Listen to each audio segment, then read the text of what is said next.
Il y a un peu plus de 10 ans déjà, une explosion chez Neptune Technologies avait fait des morts et semé la consternation un peu partout au Québec.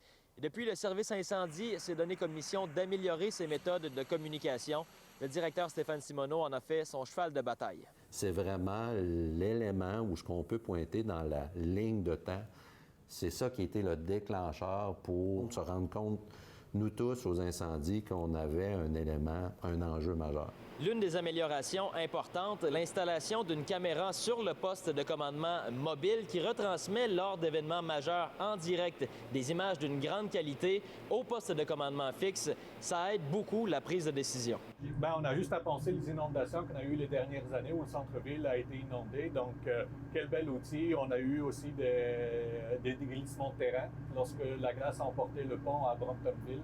Donc, on est capable d'envoyer vraiment l'image du site, des lieux, directement au centre des mesures d'urgence pour qu'ils puissent prendre les bonnes décisions. Ça enlève la pression à tous. Anciennement, le chef qui était au poste de commandement gérait l'ensemble de la ville en plus de l'incendie. Vous comprendrez que ça ne va pas de bon sens parce que les informations peuvent être perdues. Il n'est pas tout le temps à l'écoute des zones. Donc maintenant, on le centralise dans la communication pour la gestion des opérations de combat, strictement. Et il y a un autre chef qui va s'occuper des communications en logistique pour gérer l'ensemble des appels qui pourraient rentrer, des questions que le 911 pourrait avoir. Parlez-nous de ce que c'était avant. On n'avait pas de salle officiellement pour la logistique. Il fallait le monter à chaque fois qu'on avait un incendie. Là. Un incendie, mais surtout en mesure d'urgence. Donc, on avait une situation qui arrivait ou qui était sur le point de se produire, exemple une inondation. Bien, la première action qu'il fallait faire, c'était de monter le centre, c'est-à-dire aller chercher les ordinateurs, les brancher, puis là, vous comprendrez les mises à jour et tout ça.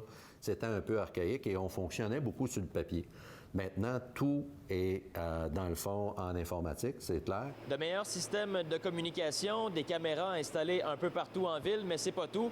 Les camions de pompiers sont aussi équipés de multiples nouveaux outils technologiques pour aider les pompiers à être plus efficaces. L'éclairage d'ailes, c'est quelque chose qui est une grande avancée pour nous là, sur les appels d'accidents, le soir, la nuit, les feux. Vous avez parlé de caméras thermiques aussi tantôt. Est-ce que c'est nouveau? Puis à quoi ça sert aussi sur les interventions? Ça fait déjà plusieurs années que c'est en service. Par contre, là, la technologie a vraiment évolué. Ils sont vraiment plus performantes. Fait que justement, on va voir les différences thermiques, les températures. Si on a des foyers d'incendie cachés, ça pourrait être une victime cachée. Il va falloir que je vous laisse.